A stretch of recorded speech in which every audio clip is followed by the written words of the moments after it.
Welcome to ACM classes. CTET के लिए revision classes on है, पार्ट 2 वीडियो है आपकी ये, and we gonna cover the mathematics part for paper 1 and paper 2। Meanwhile CTET के admit cards release हो चुके हैं, सो अगर आपने अभी तक डाउनलोड नहीं किया है please download it from the official website and check the place location जहाँ आपने जाना है, टाइम पे पहुँचिएगा। Wish you all the very best. Now let's go to the part 2। कल हमने जो किया था that was for the standard 1 to standard 6, जो भी इंपॉर्टेंट कंसेप्ट थे वो हमने किए। आज हम कंसेप्ट थोड़े हाई लेवल पे लेके जाने वाले हैं, जहाँ पर आपको क्लास 7 ऑनवर्ड्स आपको सारा जो भी टॉपिक्स हैं वो करवाने वाले हैं। Let's go to the topics straight away.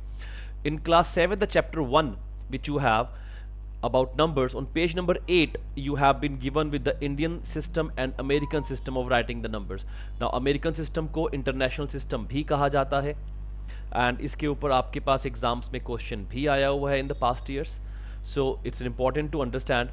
जब इंडियन सिस्टम की हम बात करते हैं, वी नो सबसे पहले 1 आता है, यूनिट डिजिट होता है, फिर हमारा टेंस होता है, फिर हमारा 100 होता है, फिर हमारा 1000 होता है, एंड सो ऑन। तो उसके बाद की सारी कहानी, अब उसके बाद जो भी होता है अमेरिकन सिस्टम और Indian system, that what you gonna talk about. तो इंडियन सिस्टम में क्या होता है, 3 zeros दैट मीन्स 1000, 2 zeros और लगी 1 लाख हो गया, 2 more zeros 1 करोड़ हो गया, 1 more देन अरब हो गया, एंड सो ऑन, खरब भी होता है उसके बाद। जो अमेरिकन सिस्टम है, इंडियन सिस्टम है, वहाँ पर ये 2 zeros के बाद नोमेनक्लेचर चेंज नहीं होता है, 3 zeros के बाद होता है। फॉर एग्जाम्पल 1000 के बाद they straight away change after putting 3 zeros, that is the right million. उसके बाद दोबारा से 3 zeros आती हैं, फिर हम लिखते हैं बिलियन। ऐसे ही अगर इसमें मैं 3 zeros और ऐड कर दूं, let's put 1 2 3 1 2 3 1 2 3, that is billion. 3 zeros और ऐड कर दो, ये बन जाएगा ट्रिलियन, एंड सो ऑन। तो आपको मालूम होना चाहिए दोनों सिस्टम्स के अंदर किस तरह नंबर्स को लिखा जाता है, और आपके एग्जाम में एक क्वेश्चन आया हुआ है, तो प्लीज इस इंफॉर्मेशन को ध्यान से समझ लीजिए। इंडियन सिस्टम में 00 के बाद आपका नोमेनक्लेचर चेंज हो जाता है, और अमेरिकन सिस्टम में या इंटरनेशनल सिस्टम में 3 zeros लगाने के बाद नोमेनक्लेचर चेंज होता है। That is an important point to understand. इसके बाद here we have anything, no, बाकी तो ऐसा ही है। So the next chapter which we have, chapter number 5 I find of class 7 for you guys, जिसमें page number 10 that we had,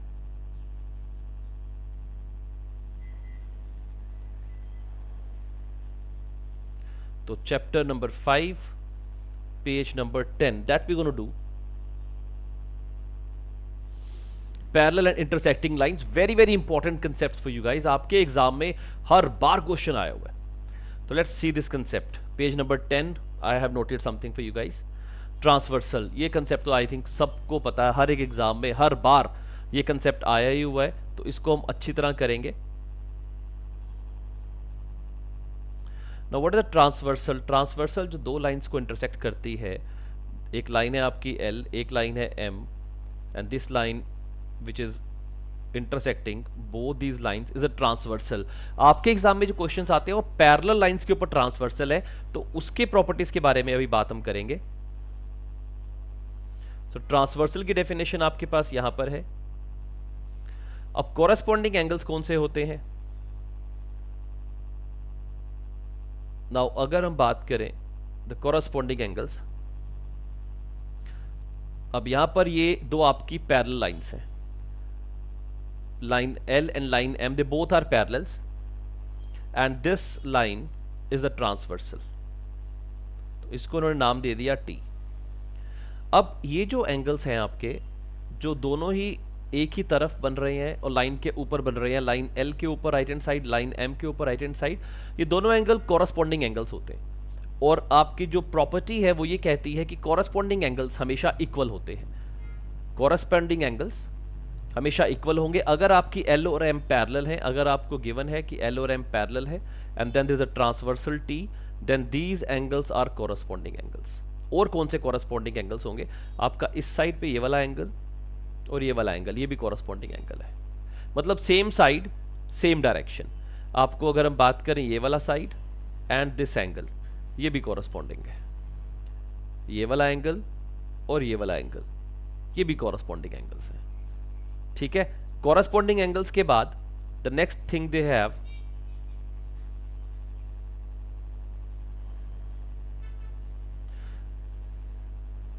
on the page number 15 alternate angles. Now alternate angles कौन से हैं? अगर हम यहाँ देखें, अगर मैं corresponding angle की बात करूँ तो I believe everybody will be aware now कि ये B और F corresponding angle है, right? ऐसे ही आपके C और G भी corresponding angle है, H और D भी corresponding angles हैं, A और E भी corresponding angles हैं। Now alternate angles की बात करते हैं। ऑल्टरनेट एंगल्स में क्या होगा? ऑल्टरनेट का मतलब है अलग अलग साइड पे। जैसे पहले हम देख रहे हैं कॉरस्पॉन्डिंग में दोनों लेफ्ट पे है तो लेफ्ट पे रहेंगे, ऊपर है तो ऊपर रहेंगे, दोनों राइट पे है तो राइट है, दोनों नीचे है तो नीचे है। यहाँ पर क्या होगा? यहाँ पर ऑल्टरनेट का मतलब है अलग अलग साइड्स पे। तो अगर हम बात करें डी और एफ, ये दोनों अलग अलग साइड पे है, अंदर की तरफ है दोनों पैरेलल लाइंस के, तो we call them alternate interior angles. Now ये एंगल्स भी इक्वल होते हैं आपके, these angles are also equal. और कौन से ऑल्टरनेट इंटीरियर एंगल्स हैं आपके? जो ये एंगल सी है और एंगल ई है, ये भी ऑल्टरनेट इंटीरियर एंगल्स है। इंटीरियर की साइड है because D C E F सब इंटीरियर है, अंदर की तरफ है। ए बी एच जी ये बाहर की तरफ है तो एक्सटीरियर हो गए। तो जो ऑल्टरनेट है ये ऑल्टरनेट इंटीरियर एंगल्स हो गए। ऐसे ही ये वाले जो एंगल हैं आपके ए और जी, ये ऑल्टरनेट है बट एक्सटीरियर की तरफ है, तो ये हो जाते हैं ऑल्टरनेट एक्सटीरियर एंगल्स। और ये एंगल्स भी आपके इक्वल्स होते हैं। ऐसे ही आपका एंगल बी और एंगल एच, ये एंगल भी इक्वल होता है। आई think this is quite clear. Alternate interior angles equal है, ऑल्टरनेट एक्सटीरियर एंगल्स इक्वल है, कॉरस्पॉन्डिंग एंगल्स इक्वल हैं। ठीक है, अब आगे चलते हैं।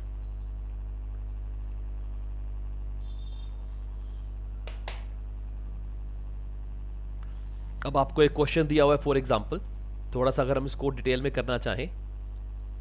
इन figure 5.26 parallel lines LM and are intersected by transversal T, angle 6 is 135। तो बाकी सारे एंगल्स निकालने पड़ेंगे। चलो इससे आपको सारा कंसेप्ट क्लियर हो जाएगा मुझे लगता है। इसे वो करते हैं, एग्जांपल ही कर लेते हैं। एंगल 6 135 है, राइट? अब अगर एंगल 6 135 है तो एंगल 8 इसके बिल्कुल अपोजिट है, वर्टिकली अपोजिट एंगल्स। जो आपका एंगल है 8 है, यह है आपका वर्टिकली अपोजिट एंगल। छोटी क्लासेस में किया होगा हमने।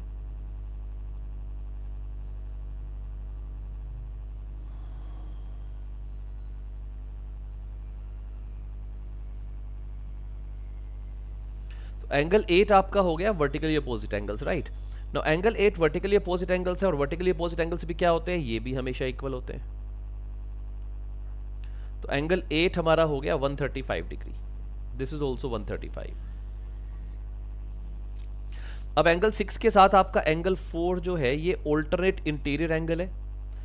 एंगल 2 आपका एंगल 6 के साथ कोरस्पॉन्डिंग एंगल है, राइट? तो ये भी 135 होनी चाहिए। मतलब जो आपके एंगल है 135 डिग्रीज, वो कौन कौन से होने वाले हैं? वो आपका एंगल 6 आपको गिवन है, एंगल 6 के बाद एंगल 8 आपका, क्योंकि वर्टिकली अपोजिट एंगल्स है तो बनेगा। 6 के बाद एंगल 2 आपका जो है कोरस्पॉन्डिंग एंगल्स है इसलिए बनेगा, और एंगल 4 आपका जो है वो ऑल्टरनेट इंटीरियर एंगल्स बनेगा, वो इसलिए 135 डिग्री बनने वाला है। और अगर हम बात करें अब एंगल 7 की फॉर एग्जांपल, अब ये क्या है? या फिर अगर हम बात करें एंगल 5 की, तो एंगल 5 क्या होने वाला है? नो एंगल 5 हो या एंगल 7 हो, I can say any of them कि 6 + 7 भी 180 होगा, स्ट्रेट लाइन एंगल है। 5 + 6 भी 180 होगा, स्ट्रेट लाइन एंगल है। ठीक है। और दूसरी तरफ अगर हम एक और बात करें कि एंगल 6 और एंगल 3 ये को इंटीरियर एंगल्स है, अंदर की तरफ है, को कॉमन साइड पे है, तो दे आर को इंटीरियर एंगल्स। और ये वाले ऑल्टरनेट इंटीरियर एंगल्स 4 और 6, 3 और 6 को इंटीरियर एंगल्स, इनका टोटल 180 होता है। तो जो आपके को इंटीरियर एंगल्स हैं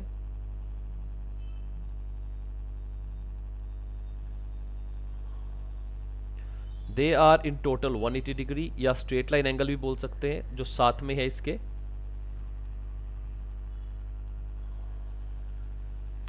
उनका टोटल भी 180 डिग्री होता है। दैट मीन्स जो एंगल 5 है that is going to be 45 degree. अगर एंगल 545 डिग्री है तो एंगल 3 ऑल्टरनेट इंटीरियर हो गया। एंगल 1 जो है दैट इज कॉरस्पॉन्डिंग एंगल हो गया 5 के साथ। बचा है 7 और 5 वर्टिकली अपोजिट एंगल्स है, वैसे मान लो। तो आपके सारे के सारे एंगल्स बड़े आराम से निकल सकते हैं अगर आपको ये प्रॉपर्टी क्लियर है तो। आई hope this is quite clear. ऐसे आप एग्जांपल नंबर 2 है, एनसीईआरटी की बुक अगर आप उठाओगे class 7 page chapter number 5 page number 15 16 पे आपके एग्जांपल्स हैं। This easily can be taken care, ये बड़े आराम से आप कर सकते हो। अब ये लाइंस एल और एम पैरेलल नहीं है तो यहाँ आप पैरेलल लाइंस वाली प्रॉपर्टी यूज नहीं करोगे, यहाँ आप वर्टिकली अपोजिट वाली एंगल यूज कर सकते हो। तो एंगल सी आपका 120 होगा, ये आपका 70 हो जाएगा। Now this should be straight angle 110 हो जाएगा, इसी तरह ये भी 110 हो जाएगा। Now this angle linear pair 60 हो जाएगा and this angle is also vertically opposite 60 हो जाएगा। तो इस तरह के क्वेश्चन आप आराम से वहाँ कर सकते हो। You can practice it more. ये पैरेलल लाइंस के ऊपर है, this also can be done like जैसे एग्जाम्पल 1 था वैसे ही इसको आप कर सकते हो। On example number page number 18 I have marked something for you guys. ये रहा, ये क्यों मार्क किया? अच्छा ये एक्सरसाइज के लिए मार्क किया होगा, चलो आपको इजीली क्लियर हो जाएगा। चलो ये और ज़्यादा बेटर है आपके लिए। Find the angles marked below. ये सारे एंगल्स कौन से एंगल है हम बोलते जाएंगे और आंसर लिखते चले जाएंगे। ये 48 degree they are alternate interior angles. ये दोनों लाइन्स ही दिखा रही हैं पैरेलल है, the arrow is showing the lines are parallel. ये अगर 48 डिग्री है तो दोनों एंगल्स अंदर की तरफ है, अलग अलग साइड पे है। ऑल्टरनेट इंटीरियर एंगल तो दिस इज 48 डिग्रीज। एंगल कौन सा है? ऑल्टरनेट इंटीरियर एंगल है। यहां पर अगेन द सेम थिंग, ये भी ऑल्टरनेट इंटीरियर एंगल है तो same this is 52 degrees, same alternate interior angle है। यहां पर एंगल सी बताना है। एंगल सी क्या है? एंगल सी अगर इस तरह देखें ऑल्टरनेट इंटीरियर एंगल है 81 डिग्रीज है, इस तरह देखोगे को इंटीरियर एंगल है, टोटल आपका 180 बनता है। तो in any case 81 degree is the answer. Next अगर देखें एंगल डी, ना को इंटीरियर एंगल्स है या फिर ऑल्टरनेट इंटीरियर एंगल है तो ये 99 डिग्री बनेगा। Now this is 69 lines parallel है तो ई कितना बनेगा? ई शुड बी 69 डिग्रीज। अब ये दो लाइंस पैरेलल नहीं है, लाइंस जो पैरेलल है वो ये वाली है। तो अगर ये 69 डिग्री है तो ये ऑल्टरनेट इंटीरियर एंगल बनेगा तो ई ऑल्सो गोना बी 69 डिग्री। ये पैरेलल लाइंस है, को इंटीरियर एंगल्स मतलब 132 प्लस 48 डिग्री टोटल 180 होना चाहिए।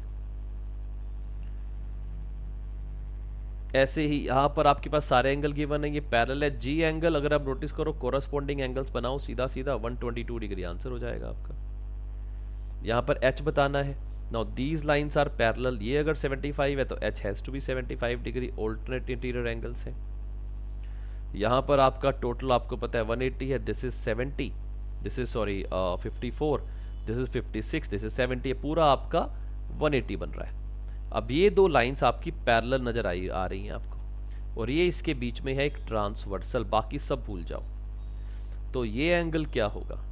Now this angle which we have 54 and 56 और ये वाली लाइन आपकी आप देखो ध्यान से, ये आपकी दो लाइंस हैं जो पैरेलल लाइंस हैं, ठीक है, और ये आपकी ट्रांसवर्सल जा रही है।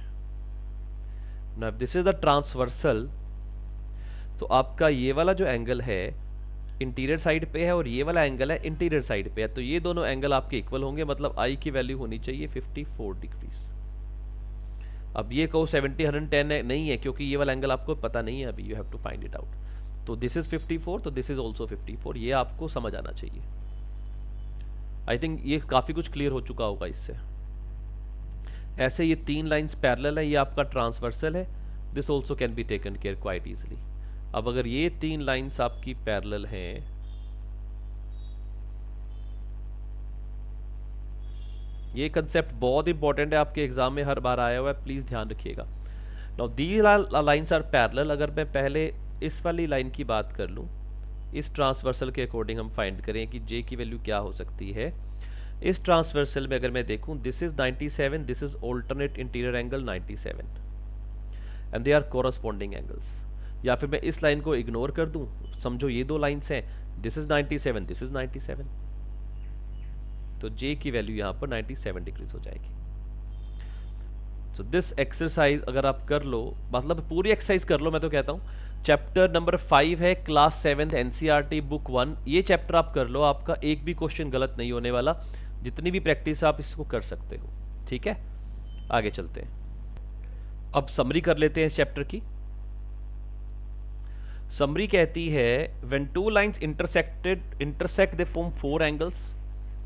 जब दो लाइंस इंटरसेक्ट करती हैं तो दो 4 एंगल्स बना रही हैं, angle 1, angle 2, angle 3 and angle 4 and the vertically opposite angles, तो एंगल 1 और 3 वर्टिकली अपोजिट एंगल्स हैं and angle 2 and 4 vertically opposite angles हैं, वो इक्वल होंगे एंड लीनियर पेयर्स जो हैं वो ऐड होंगे। The linear pairs will add to 180 degree. Linear pair कौन सा है? 1 + 2, 2 + 3, 3 + 4, 4 + 1, बिकॉज ये स्ट्रेट लाइन एंगल्स है। सेकेंड पॉइंट कहता है when two lines intersect and angles formed at 90 degree then all the 4 angles are equal. Of course equal ही हो जाएंगे ना यार, अगर एक 90 हो गया फॉर एग्जांपल तो इसके अपोजिट 90 है, लीनियर पेयर होने के कारण ये भी 90, ये भी 90, सो that is quite simple. When two lines never intersect on a plane, they are called parallel lines. I believe everybody is aware, दो lines हैं, अगर वो कहीं नहीं मिलती वो parallel lines हैं। When a line T intersect another pair of line, it is called a transversal, तो ये transversal हो जाती है and it forms two set of 4 angles. दो set of 4 angles, 4 यहाँ बनेंगे और 4 यहाँ बनते हैं। Each of 4 angle in the first set has a corresponding angle in the second set. Corresponding का मतलब this is corresponding to this, this is corresponding to this, this is corresponding to this and this is corresponding to this, तो इनको हम बोलते हैं corresponding angles। ये हमने अभी ऊपर करके आए हैं पिछले थोड़ा सा 4-5 मिनट पहले। When a transversal intersect a pair of parallel lines, the corresponding angles are equal। ये मैंने अभी आपको समझाया है। When a transversal intersect a pair of lines and the corresponding angles are equal, the lines are pair of lines are parallel। तो अगर corresponding angles equal हैं तो line भी आपकी parallel होंगी। When a transversal intersect a pair of parallel lines, the alternate angles are equal। ये भी अभी आपको ऊपर क्लियर किया है कि जो alternate angles equal होते हैं अगर पेयर parallel lines के ऊपर एक ट्रांसवर्सल गिराया जाए तो alternate angles अभी आपको थोड़ी देर पहले बताए हैं कि these are alternate interior angles, these are alternate interior angles। alternate अलग अलग साइड पर, इंटीरियर अंदर की तरफ। The interior angle on the same side formed by transversal intersecting of pair of parallel lines always add up to 180, जो मैंने आपको co-interior angle word use करके बताया है। इस चैप्टर में आई थिंक इतना ही था। अगला चैप्टर पकड़ते हैं, chapter number 6 we have after this.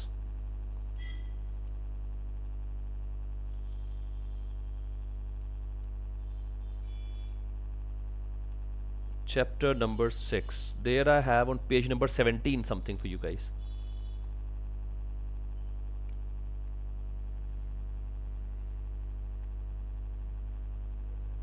Number play.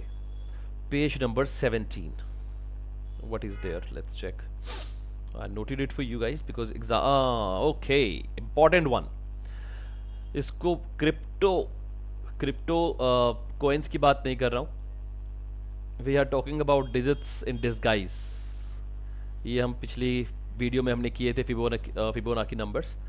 तो अभी हम बात करेंगे क्रिप्टो करेंसी नहीं, क्रिप्टो अर्थमेटिक, ठीक है। फॉर एग्जांपल जैसे इन्होंने आपको ये क्वेश्चंस दिए, इस तरह के क्वेश्चंस आपके एग्जाम में आए हुए हैं। The T plus T plus T plus T that is equal to U T, तो क्या आंसर बनेगा? या फिर K2 तो HMM बनता है, तो क्या आंसर बनेगा? This is how it has to be done. अब अगर मैं T प्लस टी करूं तो क्या आंसर बनेगा? Let's think about it. Basic से शुरू करते हैं, बहुत इजी टॉपिक है। क्या हो सकता है T और U? T को क्या 1 ले सकते हो? 1 + 1 + 1 3। U क्या टी यहाँ पर 1 1 1, तो यहाँ भी 1 आना चाहिए। मतलब 3 नंबर्स को अगर ऐड करके same number digit last digit आना चाहिए, तो 1 + 1 + 1 3 होता है, 1 नहीं आएगा। 2 + 2 + 2 6, 3 + 3 + 3 9, 4 + 4 + 4 12, 5 + 5 + 5 5 5 5, क्या हो सकता है? 5 + 5 + 10 + 5 15, 5 1 रिमाइंडर 1। तो एक तो आपका हो सकता है कि t की वैल्यू हो जाए 5 और u की वैल्यू हो जाए 1। क्या कुछ और हो सकता है? 6 × 3 18, 6 और 8 अलग अलग डिजिट्स है। 7 × 3 21, 8 × 3 24, 9 × 3 27, 10 नाउ 10 हो नहीं सकता बिकॉज डिजिट्स की वैल्यू 0 से 9 होती है। That means t is 5 and u is 1। सबसे basic case to understand it. Next क्या है? K2 and K2। नाउ 2 + 2 4 है, दैट मीन्स m की वैल्यू 4 आनी चाहिए। सो दिस इज K2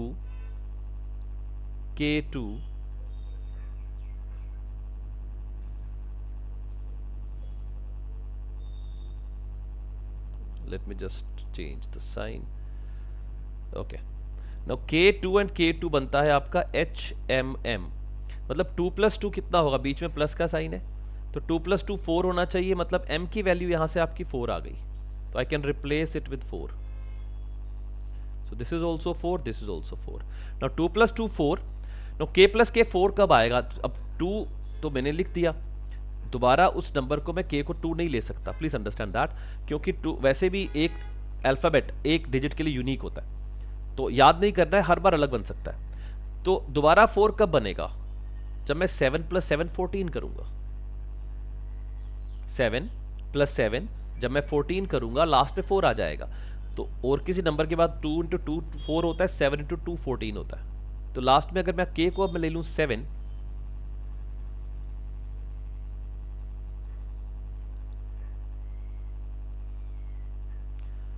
तो आई गेट 7 + 7 14, 4 रिमाइंडर 1, तो H बन जाएगा 1।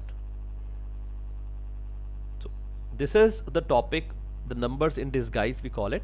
तो HMM, H की वैल्यू 1, M की वैल्यू 4, K की value 7। Let's do some more.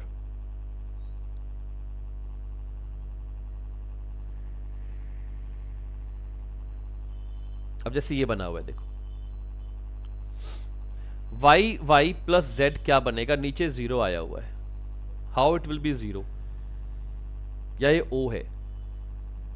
Give me 1 second. अच्छा, ये इन्होंने इसको नाम भी दे दिया इसका, they are called crypto arithmetics और alphametics, anything you can call it. I call it crypto arithmetic, क्योंकि अर्थमेटिक का मतलब नंबर्स है।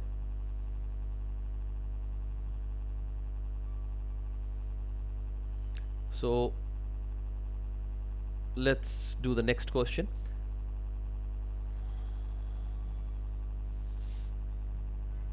अब यहां पर y और z, I believe it's 0 only है। This is 0 and this is 0।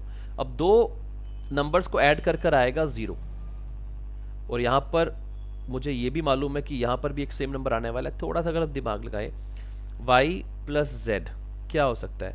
y can be 9 and z can be 1 and I have the answer as 100। y 99, z 1, z 00, 100 हो गया। तो बहुत इजी टॉपिक है। 5 + d, और 5 + d दोबारा 5 कब बनेगा? जब d मेरा 0 होगा।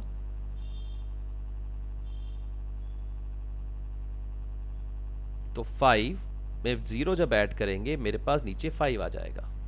अब यहां पे d को मैंने 0 मान लिया, that means this is also 0, और यहां पर 3 ऑलरेडी मेंशन्ड है।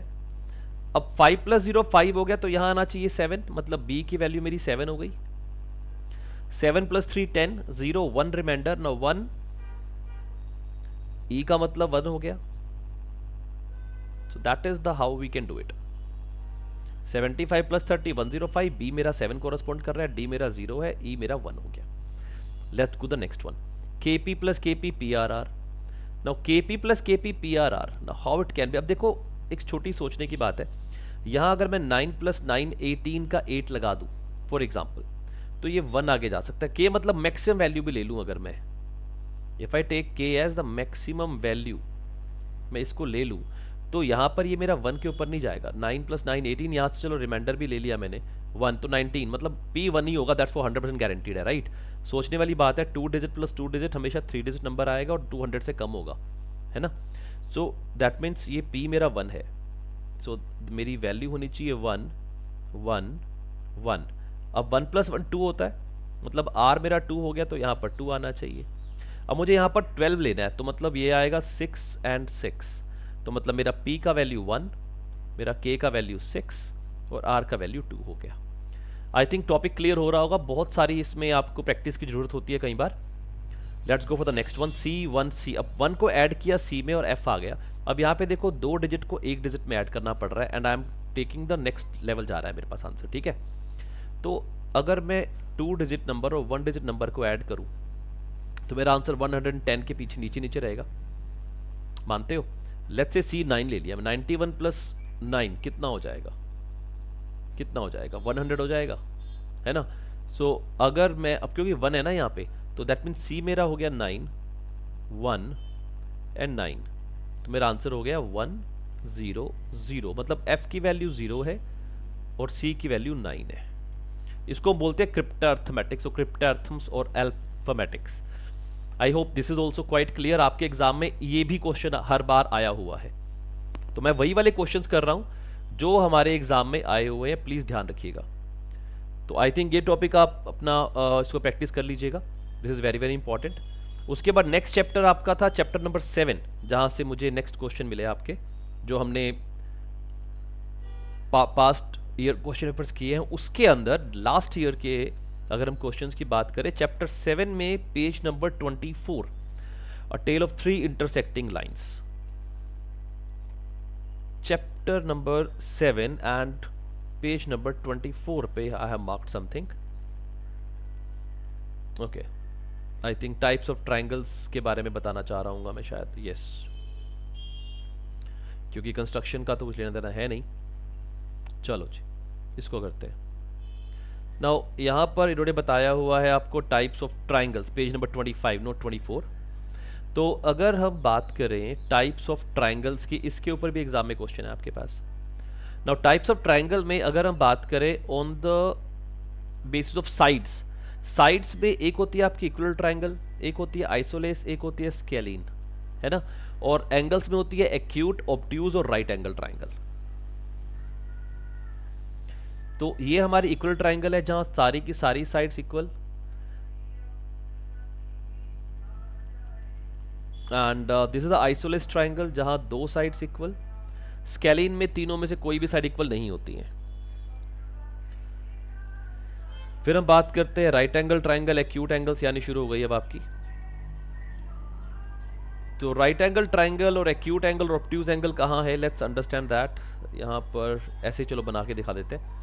तो जो आपकी राइट एंगल ट्राइंगल होती है वहां पर तो एक एंगल आपका 90 डिग्री होगा, बाकी दोनों एंगल एक्यूट होंगे। एक्यूट मतलब 90 से नीचे, पिछली क्लास से बताया था एक्यूट एंगल क्या होता है, 90 से नीचे, ऑब्ट्यूज होता है 90 से ऊपर, राइट पे होता है 90 एंगल। तो this is the 90 degree angle, right angle triangle हो गई। अगर तीनों ही एंगल मेरे 60 से नीचे हैं, एक्यूट है, तो एक्यूट एंगल ट्राइंगल हो गई। एंड ऑब्ट्यूज के अंदर जो है एक एंगल जो है आपका दैट इज ऑब्ट्यूज और बाकी दोनों एक्यूट होते हैं। तो ये वाला एंगल आपका ऑब्ट्यूज एंगल है। सो this is the obtuse angle triangle, एक ही ऑब्ट्यूज होगा। ध्यान रखना हर एक ट्राइंगल में मिनिमम कम से कम 2 एक्यूट एंगल्स होंगे ही होंगे, चाहे आप राइट एंगल ले लो, चाहे आप एक्यूट ले लो, चाहे आप ऑब्ट्यूज ले लो, ठीक है। दैट इज डेफिनेटली श्योर, ये होना ही होना है। Next part in the summary, अब समरी कर लेते हैं। The summary of this topic says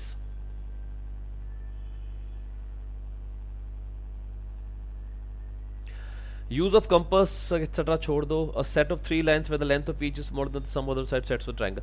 एक तो अच्छा, इसके ऊपर भी आपके एग्जाम में हर बार क्वेश्चन आया हुआ है। यू हैव एवरी टाइम ये क्वेश्चन भी आया हुआ है कि 2 साइड्स आपको दे दी गई, 2 लेंथ्स आपको दे दी गई और पूछा गया कि अब बताओ तीसरी साइड क्या होगी। So that also you have to do, वो भी आपको करना है। सो अब इसमें जो आपका ट्राइंगल इनइक्वालिटी है, दिस ट्राइंगल इनइक्वालिटी क्या कहती है, ये ट्राइंगल इनइक्वालिटी ये कहती है कि आपकी किसी भी ट्राइंगल की जो 3 साइड्स होती हैं let's say A, B and C, sum of two sides will be always greater than the third side.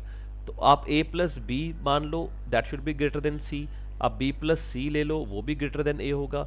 आप A plus C ले लो, वो भी greater than B होगा. तो I'm taking care of all the concepts for you. तो ये आपकी एक प्रॉपर्टी है, क्वेश्चन आपके लास्ट ईयर में आए हुए हैं, you can use this property. Now side lengths of a triangle satisfy triangle inequality if a given set of lengths satisfy triangle inequality, a triangle be constructed etc etc.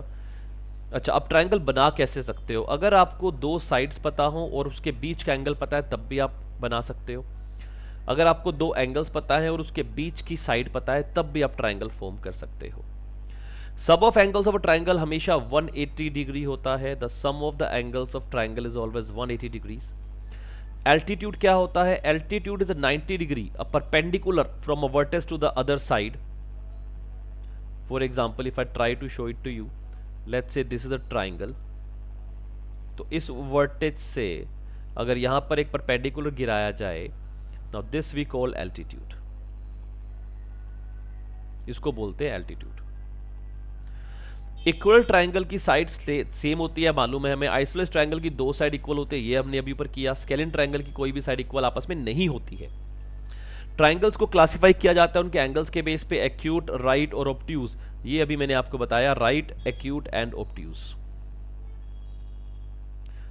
Paper है आप लोगों का कल, so I am not spending much time with the examples. I am just trying कि आपका revision हो जाए फटाफट, ताकि कोई भी क्वेश्चंस आपके रह ना जाएं and you guys can score maximum marks depending upon your own abilities and capabilities, of course. Anything else we have in the summary? No, this chapter ends here in the summary. After this we have another second book of 7th class. Let's take that. On 8th chapter I did not find anything for you guys. Class 7th chapter number 1, page number 4.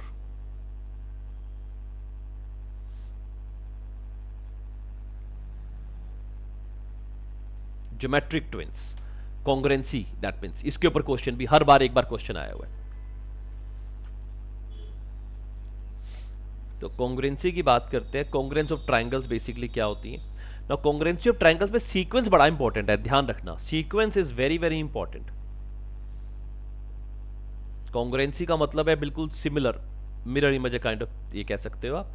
तो पहली बात तो ये कहता है कि अगर दो ट्राइंगल्स हैं आपकी, two triangles of the same side lengths, तो उनको कॉन्ग्रुएंट बोला जाता है और उसको बोला जाता है ट्रिपल एस.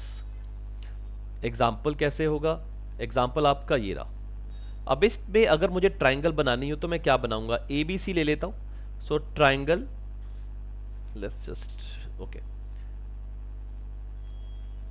तो अगर मुझे अब इसमें शो करना है आपको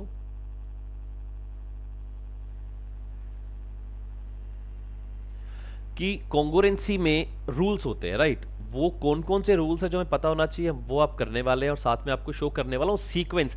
आपके एग्जाम में जो एमसीक्यूज आते हैं उसमें सीक्वेंस बड़ा इंपॉर्टेंट है, बिकॉज प्रॉपर्टी से सही लिखी होती है, सीक्वेंस गलत होता है. तो this has to be done equal side overlap. अब क्या होगा? लेट्स से आप स्टार्ट करते हो ए से. तो लेट्स से आपने लिखा ट्राइंगल ए बी सी, ठीक है. Now triangle A B C किसके कॉन्ग्रुएंट है? ट्राइंगल ए बी सी जो कॉन्ग्रुएंस आएगा, ए के बाद आपने बी लिया, बी के बाद आपने सी लिया. तो ए के बाद जो लाइन कॉमन है ए बी के इक्वल है वो है एक्स और वाई. बी सी के जो इक्वल है वो है वाई और जेड. तो आप शुरू कहाँ से करोगे? एंड ए और सी इक्वल है एक्स और जेड के. तो आप शुरू करोगे A B C triangle is congruent to A B के बाद सी लिखना है, 2 के बाद 3, एक्स वाई जेड. तो this gonna be triangle X Y Z, ये आपस में कॉन्ग्रुएंट आने वाली है. This is side side side triple S congruency. इसके बाद जो नेक्स्ट आपके पास आएगी, अब देखो इन्होंने यही सर्कल समझाया हुआ है कि आप ए सी बी को एक्स वाई जेड के पास नहीं लिख सकते हो, आप ए सी बी को एक्स जेड वाई लिख सकते हो. A B C X Y Z जो हमने अभी बनाया. तो ये भी इसी बात को समझा रहे हैं कि सीक्वेंस बड़ा इंपॉर्टेंट है. जो आगे पॉइंट है इसके बाद, अब देखो एक एग्जांपल से समझते हैं. नाउ पहले इन्होंने लिया क्या, अब इसमें अगर हम बात करें क्या कॉन्ग्रुएंसी बनेगी, 653.5 653.5, दैट इज ओके। तो पहले 653.5 सर्कल चला लो, 653.5 आर डी ई, तो triangle R D E 653.5 653.5 M A J, ये दो ट्राइंगल आपकी कॉन्ग्रुएंस रहने वाली है, कॉन्ग्रुएंट होने वाली है। ठीक है, आगे चलते हैं। ये सारे आप क्लास 7th मैथमेटिक्स की बुक डाउनलोड कर सकते हो एनसीईआरटी की वेबसाइट से, पीडीएफ है, just revise some questions and you gonna be good to go for this. अब triple A property similar triangles में होती है, कॉन्ग्रुएंसी में नहीं होती, ध्यान रखना। तो इन्होंने ट्रिपल ए समझाया हुआ है पहले, आई थिंक सो, तीनों एंगल्स दिखाए हुए हैं। Will go with the state. अच्छा ये रहा साइड एंगल साइड, एक आपका होता है side angle side congruency. Side angle side congruency क्या कहती है, ये कहती है कि आपको दो साइड्स पता हो और बीच में उनके इंक्लूडेड एंगल पता हो, तब भी आप उनको कॉन्ग्रुएंट ट्रायंगल प्रूव कर सकते हो। लेट्स सी एन एग्जांपल अगर है हमारे पास, यहाँ पे एक हो गया, दूसरा ट्रायंगल ये रहा, लेट्स सी इट।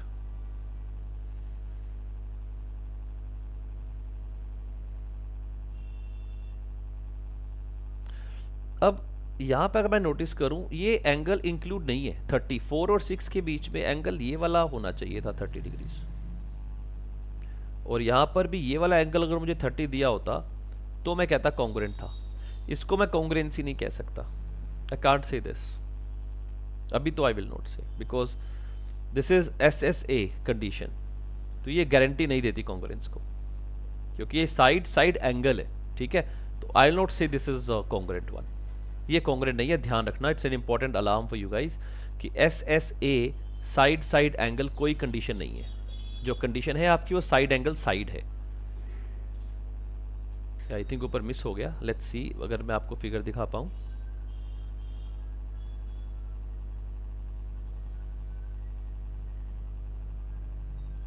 ये तो ट्रिपल एस से है, इन्होंने लिख तो दिया, ये बस आपको ये समझाना चाह रहे हैं कि ये ट्रिपल ए जो होता है वो कॉन्ग्रुएंसी नहीं होता है, बिकॉज अगर आप देखो सारे एंगल सेम आ रहे हैं but they are not congruent, तो they need not to be congruent.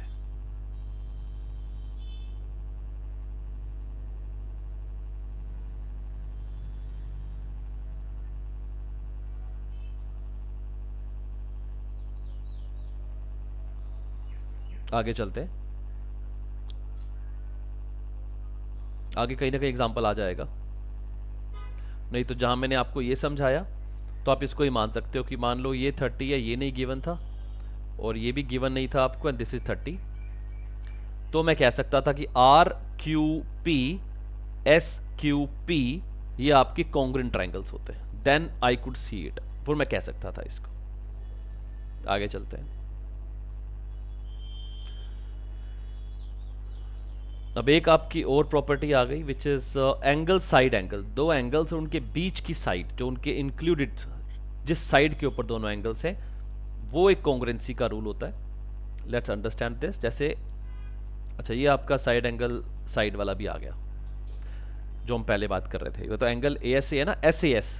Now this is SAS से मैं प्रूव कर सकता हूँ कैसे, मुझे मालूम है AO is equal to OD, OC is equal to BO, और अभी थोड़ी देर पहले करके आए हैं ये दोनों एंगल वर्टिकली अपोजिट एंगल होने का इक्वल है। अब एंगल जो है साइड्स के अंदर इंक्लूडेड है, तो ट्रायंगल बनेगी क्या, यहां से हम शुरू करेंगे, triangle AOB is congruent to, अब मैं COD नहीं लिखूंगा, प्लीज ध्यान रखो, AO ये वाली लाइन इस लाइन के इक्वल है, corresponding line I have to take, तो DOC लिखना पड़ेगा, triangle DOC this is the congruent triangle. ये सीक्वेंस बड़ा इंपॉर्टेंट है, ध्यान रखिएगा।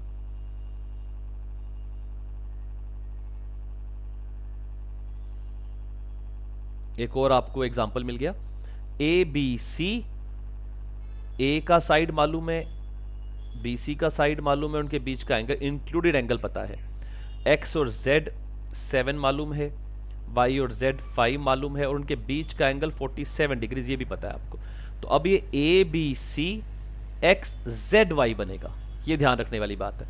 ए B C is congruent to X Y Z, मुंह पे चढ़ा होता है बट एक्स वाई जेड नहीं लिखना हमने, एक्स जेड वाई, क्योंकि X Z 7 A B 7, B पे एंगल सेंटर है, यहाँ पे भी जेड पे एंगल है, बी सी 5 है तो जेड वाई भी 5 है। तो corresponding sides, corresponding vertices, corresponding angles that you have to take. Let's move further. Now this is the example of ASA। ये आपका ASA का एंगल, साइड एंगल का एग्जांपल हो गया। Angle ABC and angle DBC, now these two angles are equal. ACB and DCB, ये वाले angle भी equal हैं आपके, और ये वाली साइड जो है वो कॉमन है, ठीक है। अब ये एंगल बीच में कॉमन साइड, तो that means triangle ABC is congruent to, किससे कॉन्ग्रुएंट होगी? ABC DBC के साथ होगी, क्योंकि जो कॉमन लाइन है वो सेम जगह पे रहने वाली है, क्योंकि एंगल B, यहाँ भी एंगल B, यहाँ भी एंगल B, यहाँ एंगल C, यहाँ एंगल C, AB BD, क्योंकि मुझे एंगल यहाँ पर चाहिए, जो सेकंड कॉमन लाइन है वो मुझे ABC लिखा तो DBC होगा, DCB नहीं होगा, ध्यान रखना, क्योंकि ABC और DCB में ABC DCB के इक्वल नहीं है, ABC DBC के इक्वल है। और कोई प्रॉपर्टी इसमें है, आगे आएंगी, समरी में भी आएगा। Next page which we have here, बस आने वाला है। AAS, angle side.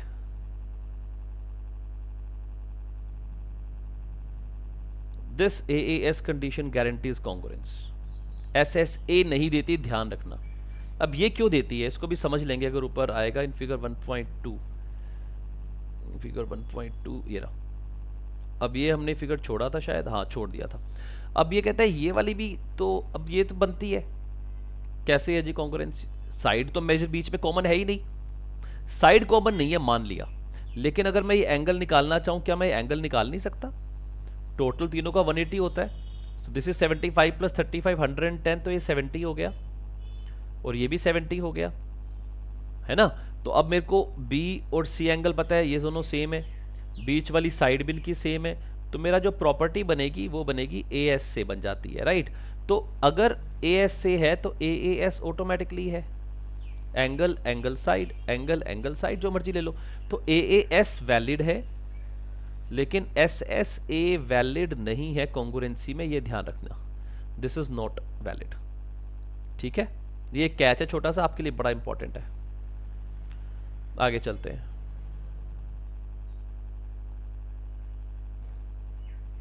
नाउ एक बार इन्होंने समराइज कर रहे हैं आपके लिए।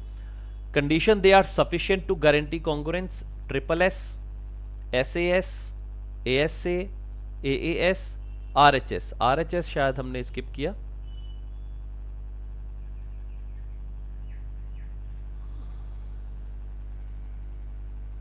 जैसे अब ये है एक ट्राइंगल आपकी, है ना। अब RHS क्या कहती है? RHS ये कहती है कि आपको एक साइड पता हो, हाइपोटेन्यूज पता हो, और आपको पता है कि 90 डिग्री का एंगल है, तो R से राइट एंगल, H से हाइपोटेन्यूज, S से कोई भी साइड, चाहिए वाली हो चाहिए वाली हो। अगर ये आपको पता है और ये भी 90 पता है और इसका हाइपोटेन्यूज मालूम है और ये साइड आपको मालूम है 4 centimetre, so in that case भी ये कॉन्ग्रुएंस बनती है। RHS is right angle, stands for right angle, hypotenuse and side, तो ये आपकी दोनों कॉरस्पॉन्डिंग। आप 4 सेंटीमीटर यहाँ भी ले सकते हो, कोई बड़ी बात नहीं है, तब भी कॉन्ग्रुएंसी हो जाएगी। लेकिन फर्क क्या पड़ेगा? नोमेनक्लेचर का। जैसे PQR है, लेट्स से मैं इसको ABC लिख दूं, तो PQR ABC नहीं बनेगा, ध्यान रखना। PQR, triangle PQR is congruent to triangle hypotenuse AC है। PQR जब लिखा मैंने तो QR वाली लाइन 4 है, तो AB वाली लाइन 4 आएगी, तो CAB I can write, sorry CBA I have to write, because मेरा जो राइट एंगल है वो Q पर है, तो सेकंड मेरे पास आना चाहिए।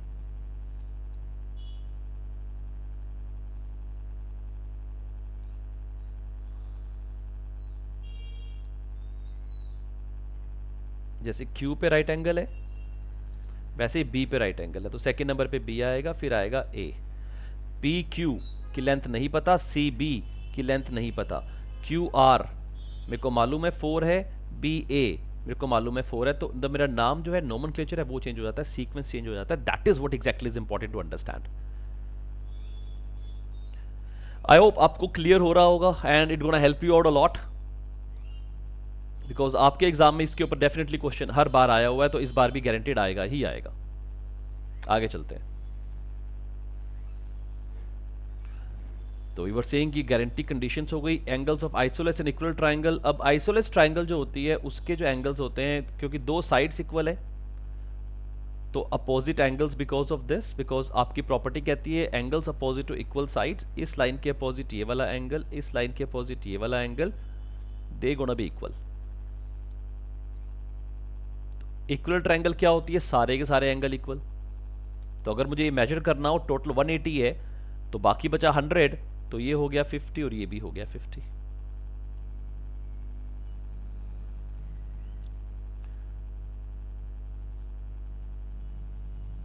Angles in an equal triangle because सारी की सारी साइड्स आपकी इक्वल हैं, तो तीनों एंगल इक्वल होंगे, 60 60 60।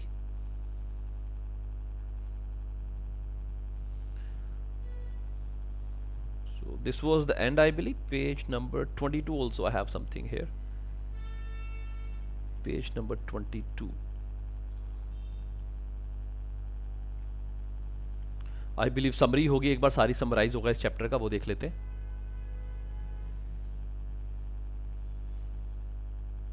Yeah, this is the summary only. So let's just revise it quickly. Figures that have same shape and same size are said to be congruent. Superimposed, so when what's it exactly fits exactly over the other. While verifying congruence, figure can be rotated or flipped, तो उसके लिए हमें sequence ध्यान रखना पड़ता है। तो पहली congruency triple S, then SAS, then ASA, then AAS, ये सब हम अभी पढ़कर आए हैं ऊपर, nothing new to say. Right angle triangle, side opposite the right angle hypotenuse, तो right angle hypotenuse and side, ये भी हमें पता लग गया। Two triangles need not to be congruent, अगर दो साइड्स और नॉट इंक्लूडेड साइड, मतलब SSA, we are talking about SSA, that is not right, SAS that is right. Opposite angles, this is important line, इसके ऊपर भी आपके exam में question थे। Angles opposite equal sides are equal, angles in an equal triangle are all 60 degree, this also we have done recently. I think इस chapter से इतना ही था। इसके बाद नेक्स्ट चैप्टर देखते हैं, चैप्टर नंबर 2, 7th बुक 2, उसमें आई थिंक एक ही पेज नोट किया हुआ है मैंने, page number 22, operations with integers. I think इसमें समरी होगी, तभी एक ही पेज नोटेड है, सारा पूरा का पूरा चैप्टर समराइज कर लेते हैं। इंटीजर्स में तो I think everybody is aware about, we know about the properties. Commutative property किसको बोलते हैं, सो इंटीजर मल्टीप्लिकेशन जो कम्यूटेटिव प्रॉपर्टी बोलते हैं, जब हम a इंटू बी और b इंटू ए, मतलब a प्लस बी और b प्लस ए सेम होता है, a minus B, b minus A same नहीं होता है। तो कौन सी प्रॉपर्टी हमारी कम्यूटेटिव है, कौन सा हमारा mathematical operation plus minus multiply divide commutative है नहीं है, एसोसिएटिव है नहीं है, डिस्ट्रीब्यूटिव है नहीं है, ये आपको पता होना चाहिए।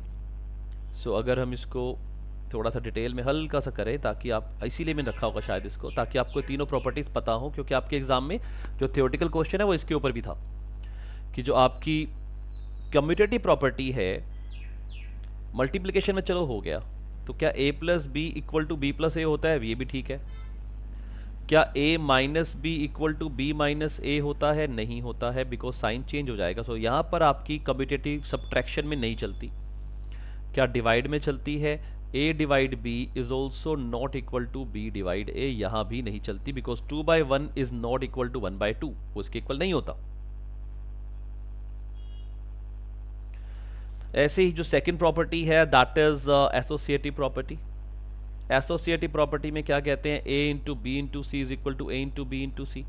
तो एसोसिएटिव ब्रैकेट प्रॉपर्टी में से ब्रैकेट चेंज हुई, दैट मीन्स अगर आप लिखो a plus B plus C is equal to a plus B plus C, so this is okay, इसमें कोई दिक्कत नहीं है।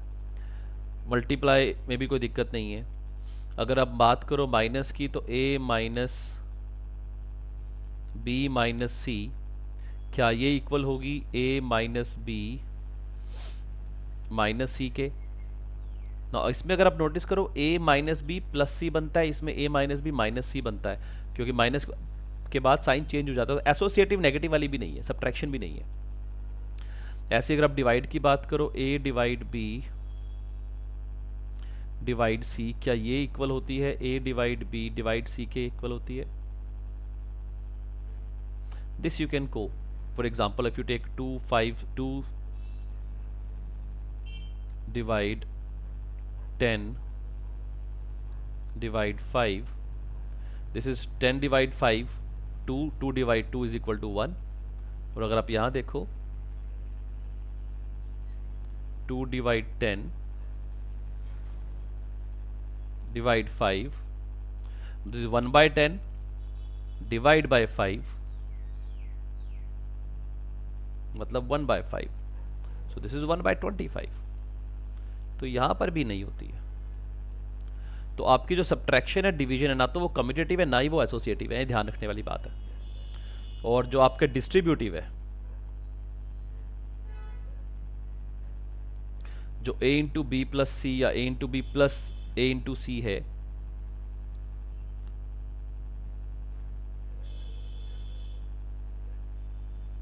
तो this is distributed over addition होती है। मतलब ये अलग अलग केसेस आएंगे, तो आई डोंट थिंक इसको ज़्यादा हम समझाने की जरूरत मुझे लगता नहीं है। सो आगे चलते हैं। Next chapter which I am finding out, chapter number 3, page number 19।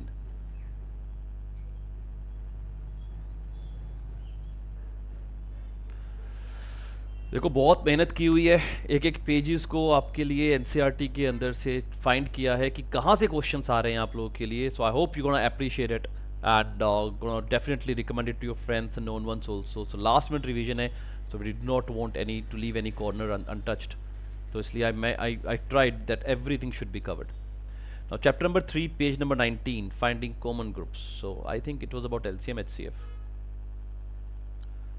हाँ वही HCF LCM है, ठीक है। HCM LCM आई थिंक आप सबको आता होगा। I am not going to details of this, फटाफट इसको समरी कर लेते हैं जल्दी से। कॉमन मल्टीपल्स हमें मालूम है कैसे निकालते हैं। Common factors we know that. Amazing world primes, coprime पिछली वीडियो में समझाया हुआ है। अच्छा, इसको मैं डिटेल में नहीं समझा रहा हूँ, रीज़न बीइंग इसकी एक वीडियो है हमारे चैनल पर by the name of number system I believe. तो एक एडवांस्ड है, एक बेसिक है। जो बेसिक है उसके अंदर HCF भी कवर किया हुआ है, LCM भी कवर किया हुआ है, तो you guys can definitely look into that. हाँ, एक फॉर्मूला मैं आपको बता देता हूँ, that is very important for you, that HCF into LCM that is equal to product of both the positive numbers. ये प्रॉपर्टी सिर्फ पॉजिटिव नंबर्स पे वैलिड है और दो ही नंबर्स पे वैलिड है। दो से ऊपर नंबर्स अगर हैं तो ये प्रॉपर्टी वैलिड नहीं होती है कि HCF into LCM that is equal to A into B. Detailed video है इसके ऊपर, तो you can go into our channel that is ACM coaching Karnal, और उसमें आप इसको चेक कर सकते हो।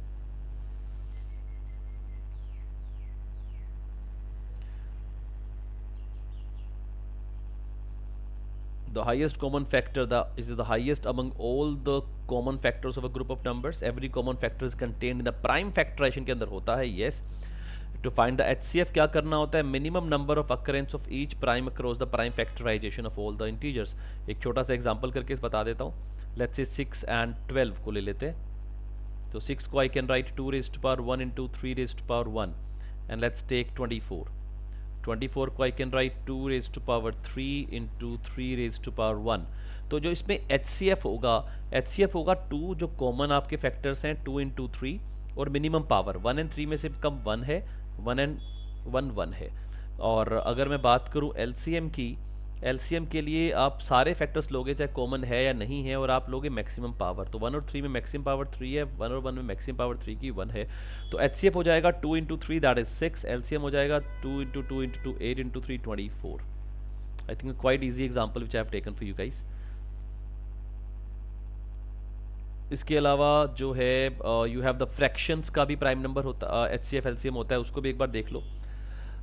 जो फ्रैक्शन में LCM होता है, फ्रैक्शंस में जब LCM करते हैं दो नंबर्स का, तो न्यूमरेटर का आप LCM लेते हो और डिनोमिनेटर का आप HCF लोगे।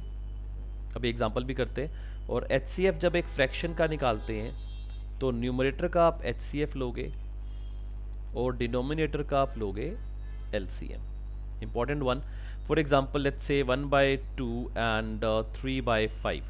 अगर मुझे इन दोनों नंबर्स का निकालना है HCF, तो 1 और 3 का HCF होगा 1 और 2 एंड 5 का LCM होगा 10। तो HCF हो गया 1/10। और अगर मुझे इनका LCM निकालना है तो 1 और 3 का LCM होगा 3 और 2 और 5 का HCF होगा 1।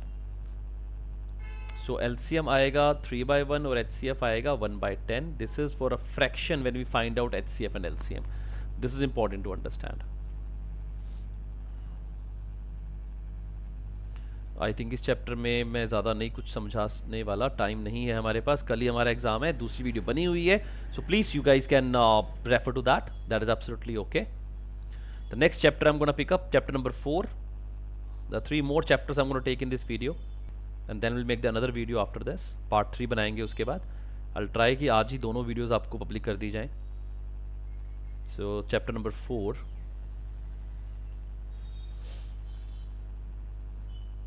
Page number 1।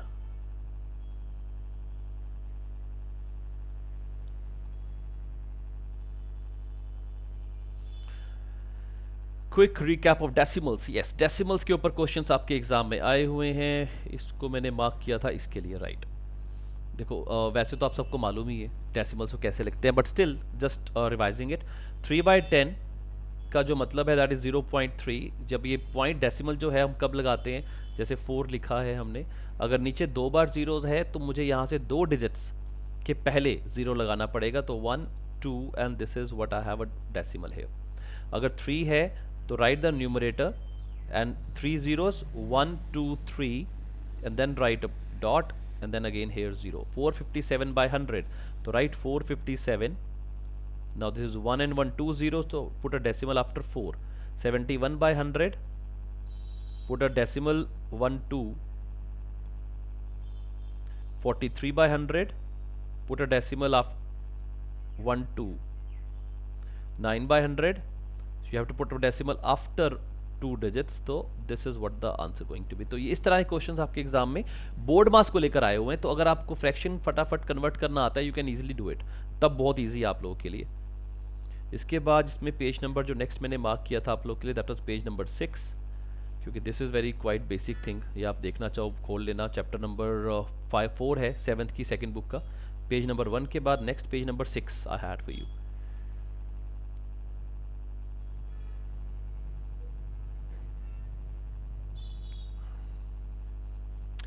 पेज नंबर 6 पे वी हैड, अच्छा इनको मल्टीप्लाई कैसे करते हैं, ठीक है। तो मल्टीप्लाई करने का बड़ा सिंपल सा फंडा था, आपके एग्जाम में क्वेश्चन आया हुआ था लास्ट ईयर, जो लास्ट आपका सीटेट का एग्जाम हुआ है। 5.8 इंटू 1.24 को कैसे मल्टीप्लाई करें, डेसिमल गलत ना हो जाए। 58 को 124 से सीधा सीधा मल्टीप्लाई कर दो, what ever value you get उसमें। अब राइट हैंड साइड डेसिमल के बाद राइट हैंड साइड देखो कितने डिजिट्स हैं, 1 2 3, टोटल 3 डिजिट्स हैं। तो यहाँ पर 1 डिजिट होगा, यहाँ 2 होगा, यहाँ 3 होगा, उसके बाद जो आप डेसिमल लगाओगे वो यहाँ लगाओगे। Let's say this is any numbers, तो आप डेसिमल यहाँ लगाने वाले और यहाँ पे आपकी वैल्यूज आने वाली है। तो 2 + 1 3, लेट्स से दिस इज 4 × 4 16, मान लो इसको 2 मान लो, इसको 3 मान लो, इसको 1 मान लो, 4 कुछ भी मान लो, तो यहाँ पे डेसिमल आएगा। I want to say that, ठीक है। अच्छा एक ये चार्ट आपको पता होना चाहिए मल्टीप्लिकेशन रिलेशनशिप का, ये भी आपके एग्जाम में इंपॉर्टेंट है। अगर दोनों नंबर्स ग्रेटर देन 1 हो जाएंगे तो जो प्रोडक्ट होगा वो greater than both the numbers होगा। 3.4 × 6.5 22.1 आता है। अगर दोनों नंबर्स 0 और 1 के बीच में होंगे तो मल्टीप्लिकेशन जो होगा वो लेस देन दोनों नंबर से कम होगा। 0.75 इंटू 0.4 इज 0.3 और जो लोएस्ट नंबर है 0.4 उससे भी नीचे आपका प्रोडक्ट चला गया। और अगर 1 नंबर है 0 से 1 के बीच में, दूसरा नंबर है 1 से ऊपर, लेट्स से 0.7 इंटू 5, आंसर होगा 3.75, तो आपका जो आंसर होगा नंबर्स के बीच में होगा। ठीक है जी। इसके बाद ये आपके कुछ प्रैक्टिस के लिए है, you guys can practice it, answers भी इसके साथ साथ है। So I am just trying कि आपके कंसेप्ट रिवाइज हो जाए। पेज नंबर 8 पे भी I have noted something, yes. This will give you the easy access. 5.7 into 10 multiply 10 करना है, मतलब हमने डेसिमल को राइट हैंड साइड मूव कर देना है। मल्टीप्लाई का मतलब है राइट हैंड साइड मूव करना है। तो 5.7 इंटू 10 इज 57 इंटू 100, तो 1 2 पॉइंट्स मूव करेंगे 3, तो 1 2 3 साइड मूव करेंगे। पहले 5 के बाद था, इसको मूव किया जा रहा है। 23.02 में एक स्टेप और आगे ले जाएंगे, एक साइड ओनली 1 डिजिट मूव करना है। 2 के लिए 2302 हो जाएगा, इंटू 3 करना है तो एक जीरो और आगे आ जाएगा। I think quite clear, easy हो गया। 0.92 को अगर 10 से करना है तो 9.2 हो जाएगा। 100 में दो तरफ मूव करना है तो 92 हो जाएगा, and so on. You can, I think you guys can do it now. इसमें कोई ज़्यादा रॉकेट साइंस है नहीं। जब डिवीजन करते हैं तो उसको लेफ्ट हैंड साइड मूव करते हैं, बस इतना ही है। After page number 9 we had, अच्छा ये वाला है पार्ट, यहाँ पे आ गया, ठीक है। हाँ, this is a good table to do. अब देखो 18.7 है, डिवाइड किया तो हमने डेसिमल को लेफ्ट में मूव कर दिया। 1.8 दो बार है तो 0.187, 3 डिजिट्स थे, 3 जीरोस थे तो 1 2 लगा के एक जीरो और लगा दिया।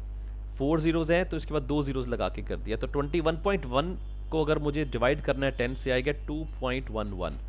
This I get 0.211, this I'll get 0.0211, and this I'll get 0.00211. I think quite simple है, quite clear है। Again I'm giving a reference, this is chapter number 4 maths 7th part 2 book जो आपकी है, पेज नंबर 9 it is। अगर इसको मुझे करना है 2.146, so this should be 21.46, और यहाँ से अगर मैं इसको निकालना चाहूँ this is 214.6। अगर मैं इसको करना चाहूँ दिस शुड बी 58, ठीक है ना। I think you can easily do it this also, क्योंकि इसके ऊपर क्वेश्चन है आपके एग्जाम में ना, तो मतलब इसको मिस नहीं कर सकते। बेसिक जब रिवीजन कर रहे हैं तो सारा कुछ रिवाइज करेंगे ना, कुछ छोड़ नहीं सकते। तो ट्राइंग की सब कुछ कवर हो। आगे चलते हैं। इसके बाद इस बुक से कुछ नहीं है, इस चैप्टर से आई थिंक कुछ नहीं है, ठीक है, इस चैप्टर से कुछ नहीं है। नेक्स्ट चैप्टर देखते हैं, चैप्टर नंबर 5।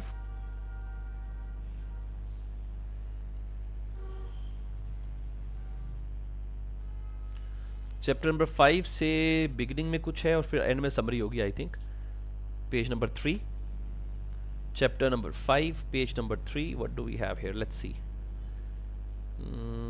यहाँ पर मैंने क्या मार्क किया होगा, what exactly I have seen. अच्छा, एवरेज के ऊपर क्वेश्चन है आपके पास, तो just wanted to explain the basic concept of average. तो एवरेज के बेसिक कंसेप्ट के अंदर एक्चुअली क्या होता है, लेट्स सी दैट। अब एवरेज का एक छोटा सा फॉर्मूला है। आप पूरी क्लास में एक टेस्ट हुआ, टेस्ट के बाद सब बच्चों के मार्क्स टीचर ने ऐड कर दिए।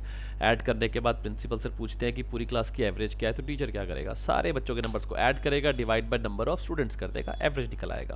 तो एवरेज का जो फॉर्मूला है that is very simple, that sum of all terms, सारी टर्म्स को ऐड कर दो and then divide by number of terms, ये आपका एवरेज निकल जाएगा। वेरी सिंपल इट इज, बहुत सिंपल है। इसमें कुछ प्रॉपर्टीज भी होती है, अगर वो प्रॉपर्टीज आप देखना चाहते हो तो मेरी एक वीडियो है आई थिंक, अर्थमेटिक और geometric progression sequence series etcetera करके कुछ है, you can find it out. Average के ऊपर पर्टिकुलर, हाँ एवरेज के ऊपर the topic, the video name is average, उसको सर्च करोगे तो एवरेज की डिटेल में बहुत सारे क्वेश्चंस आ जाएंगे, सॉल्यूशन जिसमें स्टेटमेंट बेस्ड क्वेश्चन है वो भी आएंगे, तो you guys can go through that also. तो फॉर्मूला भी इन्होंने आपको लिख के दिया यहाँ पे, sum of all the values in the data divide by number of values in the data. इसको बिल्कुल बेसिक लेवल पे सीखने के लिए I think this book is the best one, क्योंकि NCERT is giving us this books and we can easily use them. Free में available है, ना कुछ खर्च करना है, and moreover we have done it in the past some time and we are making kids doing it, तो I think हमें relate करना ईजी हो जाएगा, जल्दी हो जाएगा फटाफट रिविजन हमारा। देन वी हैव मीडियन, तो नेक्स्ट मीन के बाद है मीडियन। मीडियन क्या होता है, मीडियन होता है सेंट्रल वैल्यू। अब इसमें भी दो फॉर्मूलाज हैं, जब आपके नंबर ऑफ टर्म्स आपके पास ओड है 1 2 3 4 5, या नंबर ऑफ टर्म्स आपके पास इवन है 1 2 3 4 5 6। Let's see if they have given the formula, नहीं तो उसको कैलकुलेट कर लेंगे। I will write the formula, otherwise इन्होंने फॉर्मूला दिया नहीं है मुझे लगता, चलो I will write it down. Median में जब भी आपके पास नंबर ऑफ टर्म्स, आपके पास n लिखते हैं नंबर ऑफ टर्म्स को, अगर n आपके पास नंबर ऑफ टर्म्स ओड हैं, जैसे कि इस नीचे एग्जांपल्स में है 1 2 3 4 5, तो सबसे पहला काम क्या करना है, इनको लगाना है हमें असेंडिंग ऑर्डर में। सबसे पहले मीडियन में लगाओ चीज़ों को असेंडिंग ऑर्डर में, या फिर आप चाहो तो डिसेंडिंग ऑर्डर में भी लगा सकते हो, ठीक है, इसको भी लगाया जा सकता है। अब उसके बाद क्या करेंगे, हमने अगर नंबर ऑफ टर्म्स n है तो मीडियन मेरा क्या होगा, मीडियन होगा मेरा n+1 बाय 2th टर्म।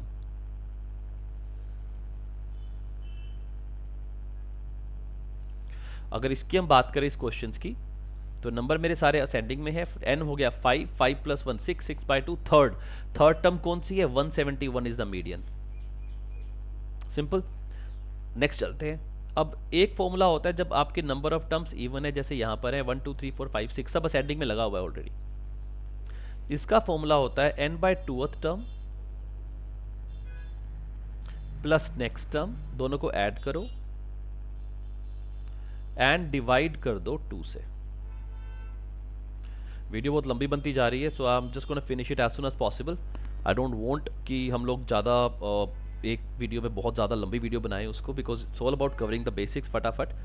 तब तक मैं सेकंड वीडियो बनाऊंगा और ये वीडियो आपके पास पहुंच जाएगी, पब्लिक कर देंगे इसको इमीडिएटली, स्केड्यूल नहीं करेंगे आज, will public it right away. So n/2th plus next term by 2 and तो अब n/2th हो गया, n हो गया 6, जैसे 1 2 3 4 5 6, 6/2 3, 3 + 4th, थर्ड और फोर्थ टर्म क्या है 164 एंड 165, इनको ऐड करेंगे तो हो गया 164 + 165 डिवाइड बाय 2, इनको 329/2, तो मेरा मीडियन हो जाएगा 164.5। This is the answer here. तो मीडियन हो सकता है नंबर्स के बीच में से है, हो सकता है नंबर्स के बीच में से ना निकल के आए, so it can be anything. इसके बाद in this book I have noted down straight away and 38 number page, I think summary की बात होगी, समरी में कुछ होगा जो मैं आपको रिवाइज करवाना चाह रहा हूँ। इसके बाद लास्ट चैप्टर बचा है, okay here is the summary. फिर उसके बाद 8th क्लास की बुक शुरू करनी है हमने in the next video. Will try कि मैं मैक्सिमम आपके लिए कवर करूँ। If anybody want me to write anything कोई पर्टिकुलर टॉपिक आप करवाना चाह रहे हो तो let me know, so I will try that also. Now the first summary which I have in the summary, the arithmetic mean का formula है, ये हम अभी कर आए हैं। Median is the number middle of any sorted data, middle value है, अगर इवन होंगे तो average of 2 middle numbers, this is the nomenclature formula मैंने ऊपर लिख दिया। डिस्क्राइब डेटा को कई तरह से कंपेयर किया जा सकता है, सबसे मिनिमम नंबर क्या है आप देख सकते हो, मैक्सिमम नंबर क्या है आप देख सकते हो, टोटल आप ऐड करके कर सकते हो। रेंज वर्ड एक रह गया और आपके एग्जाम में क्वेश्चन आया हुआ रेंज के ऊपर। रेंज होता है maximum value of the data minus minimum value in the data, ये होता है आपका रेंज, ठीक है। तो अगर मैं ऊपर वाले क्वेश्चन में किसी में देखूं, जैसे मुझे हमने अभी किया ना मीडियन, उसी में उठा लेते हैं, कोई डेटा उठा लेते हैं,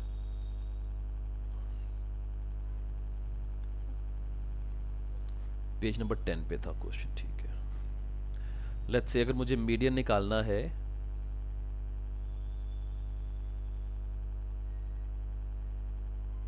इसी को ले लेते हैं, डेटा आ गया, हाँ इस डेटा में देख लेते हैं। बॉयज़ का मुझे अगर मीडियन निकालना है तो क्या करना है, सबसे बड़ा नंबर क्या है 147 154 158 158 158, तो सबसे हाई ज़्यादा मैक्सिमम वैल्यू है 158 की। सबसे कम क्या है 130 130 128 128 128 128 128 जो है सबसे छोटी वैल्यू है, सबसे मिनिमम है, तो उनका डिफरेंस है 30। ये रेंज हो गया, दिस इज सिंपल फंडा, ठीक है जी। Let's go back to the summary before we finish it. उसके बाद है आपका मीडियन, या भी एक मोड भी होता है। मोड क्या होता है, मोड इज द फ्रीक्वेंसी, जो भी टर्म मैक्सिमम टाइम्स आई है, जिसकी फ्रीक्वेंसी सबसे ज़्यादा है, फ्रीक्वेंसी मतलब बार बार आना, तो वो नंबर मेरा मोड होगा। इसके ऊपर भी आपके एग्जाम में क्वेश्चन है, मीन और मोड को ऐड करने का डिफरेंस करने को पूछा गया था। तो मोड क्या होता है, मीन क्या होता है, मीडियन क्या होता है, दे और central measure of central tendency. तो एवरेज निकालने के लिए इनको यूज़ किया जाता है, बट अलग अलग इनकी यूजेस होते हैं। तो नॉर्मली जो अर्थमेटिक मीन है, जो मीन है, वो बेस्ट माना जाता है, पर जब बहुत ज़्यादा आउटलायर्स आ जाएं तो हम मीडियन को लेना शुरू कर देते हैं। तो mode is the maximum frequency किस नंबर की है उस टर्म को बोला जाता है, ना कि कितनी बार वो आया है। फ्रीक्वेंसी नहीं होता, मोड होता है term. Maximum frequency of which term, of a term, जो भी वो टर्म होगी ना। फॉर एग्जाम्पल अब मानो कि एक बच्चे का टेस्ट है, उसके स्कोर आते हैं, लेट्स से एग्ज़ाम 10 मार्क्स का एग्ज़ाम था, क्लास टेस्ट था, उसके मार्क्स आए 9, 9, 8, 2, 2, 2, 5, 6, 7। तो इसमें उसकी एवरेज, उसका जो मोड होगा वो मोड होगा 2, 1, 2, 3, क्योंकि 2 3 बार आया है, तो मोड होगा 2। 3 is the frequency. Frequency answer नहीं देना मोड का, मोड नंबर होता है, टर्म होती है जो आ रही है, रिपीट हो रही है। इसके बाद last chapter we had 2066 chapter, I think उस पर भी समरी है, page number 28 we have construction and tilings, tessellating, tilings. Okay, इसमें क्या है, let's see. A division in a line segment of any geometrical quantity into two identical parts. Bisection मतलब two equal parts में divide करना, that is quite simple, everybody should be aware about it. Perpendicular bisector सबको पता होगा कि एक line के ऊपर, देखो मैं सबको पता हो इसलिए बोलता हूँ बिकॉज आप लोग सीटेट की तैयारी कर रहे हो, टीचर्स हो यार, so that's what exactly I mean, सबको पता होगा, बच्चे तो हैं नहीं हम, रिवीजन चल रही है। चलो एक बार फटाफट गो थ्रू हो जाता है। Now this is the perpendicular, ये परपेंडिकुलर हो गया। बाइसेक्टर तब होगा जब इस लाइन को ये दो पार्ट्स में डिवाइड कर देगी, इक्वल पार्ट्स में, तो ये परपेंडिकुलर के साथ बाइसेक्टर बन जाती है, ठीक है। The method of constructing the perpendicular bisector, method से हमें कुछ नहीं लेना देना, हमारे एग्जाम में नहीं जाने वाला। Congruency properties, covering a region using a set of shapes without gaps of overlaps, इसके ऊपर आपका क्वेश्चन आया हुआ था, टाइलिंग, टेसलेशन वगैरह के ऊपर। एक MCQ था आपके पास्ट ईयर में, तो टाइलिंग का पता होना चाहिए कंसेप्ट क्या होता है। So let's just give me a brief on this, थोड़ा सा बता देता हूँ आपको मैं।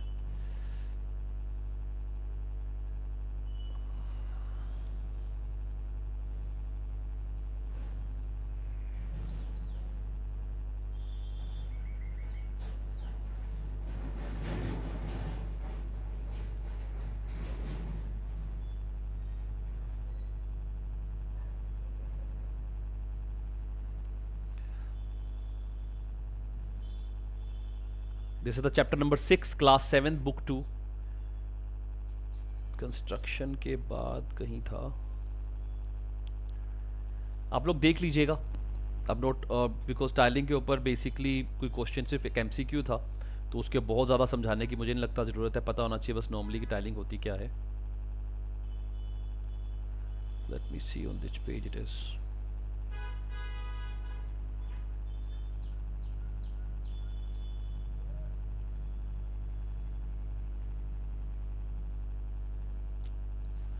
some problem with the sheet, ये रहा। so this is the tiling। Tiling क्या होता है, 10 ग्राम्स बोलते हैं इनको, जो ये पजल आपके सामने है, पजल्स ओरिजिनेटेड इन चाइना है, तो इट्स नॉट हमेशा 7 पीस ही होगा, we need this 7 10 gram pieces. अब ये पीसेस हैं, इनको टाइलिंग बोलते हैं, मतलब छोटे छोटे पार्ट्स को अगर ऐड कर दें, जो ये पार्ट्स दिखाई दे रहे हैं ना आपको, 1 2 3 4 5 6 7, ये सब हम एक इसको अरेंज कर रहे हैं अलग अलग तरीके से, तो इसको टाइलिंग बोला जाता है इस प्रोसेस को ना, like how we are making these. अब कितने सारे फिगर्स बनाए हुए हैं। So basically covering a region using a set of shapes without gaps और ओवरलैप्स इज कॉल्ड टाइलिंग। तो बच्चों को सिखाने के लिए बहुत ही इंप्रेसिव वे है ये, ठीक है। सो यहाँ पे हम इस चैप्टर को इसको ख़त्म कर रहे हैं क्लास 7 की बुक्स में। इसको नेक्स्ट वीडियो में हम क्लास 8 की बुक से करेंगे। And again logic same, NCERT, CBSE and CTET under same umbrella, and I'm picking up only those topics which are on the basis of your past year question papers, जो हमने solve भी किए हैं आपके इस YouTube channel पे ऊपर, हमारे अपने ACM कोचिंग करनाल पर। सो इंश्योर आप लोग अच्छी तरह एग्जाम की तैयारी करें, रिवाइज कीजिए इन चैप्टर्स को जितनी जल्दी हो सकता है, and we will are coming up with the next video. Try to make it today itself, because कल आपका एग्जाम है, तो let's me do that also as soon as possible. Thank you so much, and do subscribe us, share the video with your friends so they can get be benefit, and comment जरूर कीजिएगा, that motivates us. Thank you so much.